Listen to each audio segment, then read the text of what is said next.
Radhe Radhe everyone, তোমরা কেমন আছো? আশা করছি সবাই ভালো আছো আর আমরাও খুব ভালো আছি। তো এই ভিডিওটা হচ্ছে গতকালের মানে রথযাত্রার দিন সকালবেলার ভিডিও। তো আমাদের যে জেম্মা আছে মানে অংশুর যে জেম্মা রয়েছে সে নতুন বাড়ি করেছে, তো সেইখানকার গৃহপ্রবেশেরই এই ভিডিওটা। তো তোমাদের সঙ্গে শেয়ার করব সেইখানকার কিছু মুহূর্ত। তো আমি সকালবেলা ঘুম থেকে উঠে স্নান টান করে চলে গেছি জেম্মাদের বাড়ি, যেহেতু আজকে গৃহপ্রবেশের নারায়ণ পুজো দেওয়া হবে, যজ্ঞও হবে। তো সেই জন্য সকাল সকাল আমি উঠে চলে গেছি আর অংশুকে রেখে গেছি বাড়িতে, কারণ অংশু এখনও ঘুমাচ্ছে। আর যেহেতু ওর ঠাম্মি বাড়ি চলে এসছে, তো ওকে ওর ঠাকুমার কাছেই রেখে এসেছি নিশ্চিন্তে। আর আমি এসে দেখি অনেকেই চলে এসছে, তারা সবাই পুজোর জোগাড় করছে। তো আমিও একটুখানি তাদের সঙ্গে সহযোগিতা করলাম। তো এরপরে দেখছি যে ঠাকুরমশাই ভগবান নারায়ণকে নিয়ে চলে এসছেন, আর এরপরে তাকে স্নান করিয়ে অর্চন করিয়ে সিংহাসনে বসাবেন। এরপরে পুজো টুজো করার পরে যজ্ঞ অনুষ্ঠানও হবে। তো আমার না যজ্ঞ দেখার খুব ইচ্ছে ছিল, বাট ফোন চলে এসছে বাড়ি থেকে, বলছে অংশু ঘুম থেকে উঠে গেছে। তো আমি আবার অংশুকে নিতে বাড়ি গেলাম, আর একটা বাচ্চাকে রেডি করতে তো অনেক সময় লাগে, মানে স্নান খাওয়ানো, ব্রাশ করানো, স্নান টান করে একবার নিয়ে আসবো বলে। তো আমার আস্তে আস্তে যজ্ঞ অনুষ্ঠান এখানে কমপ্লিট হয়ে গেছিলো। তো আমাদের না 3 বেলায় নিমন্ত্রণ ছিল, মানে সকাল, দুপুর, রাত, আবার ওইদিকে হচ্ছে পরের দিন সকালবেলা, পরের দিন দুপুরবেলা। তো যাই হোক, তার আগে দেখে নাও পুজোর কিছু মুহূর্ত।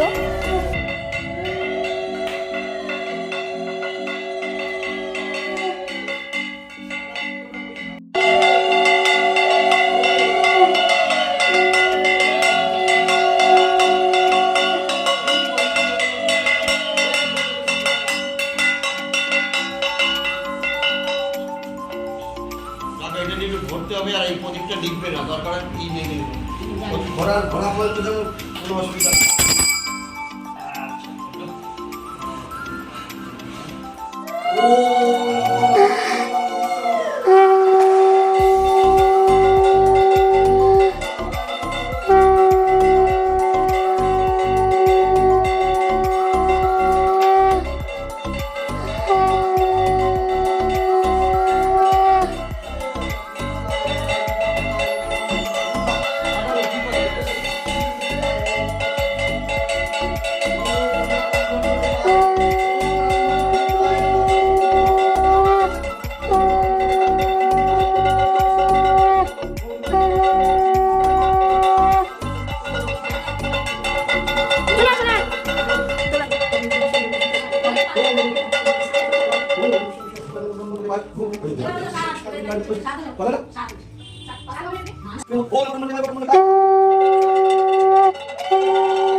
তো এরপরে দেখো দুপুরবেলা আমি আর অংশু দুজনে মিলে যাচ্ছি, আর মা আর বাবা পরে আসবে। তো সেই জন্য আমি আর অংশুই আগে আগে যাচ্ছি হেঁটে হেঁটে, আর আমাদের বাড়ি থেকে বেশি একটা দূর না, তো হেঁটেই আমরা চলে যাব। তো আমরা ওখানে গিয়েই দেখি সবাই মোটামুটি খেতে বসে গেছে।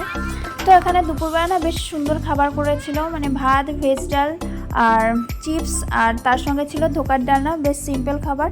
তো এরপরে আমরা আবার বাড়ি চলে আসলাম, আর এসে এখানে দেখো অংশুর ঠাম্মিকে গল্প শোনাচ্ছে।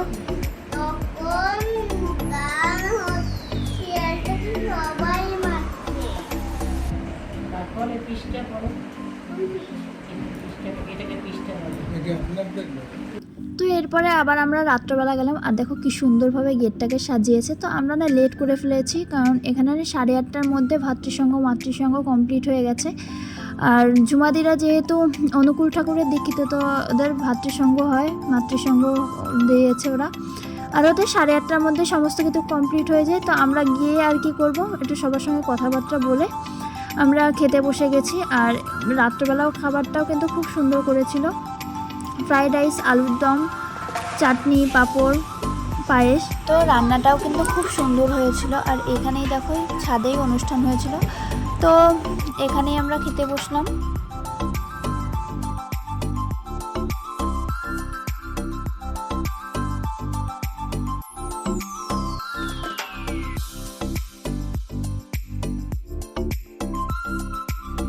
তো আজকে ভিডিওটা এখানেই এন্ড করলাম, তো টাটা।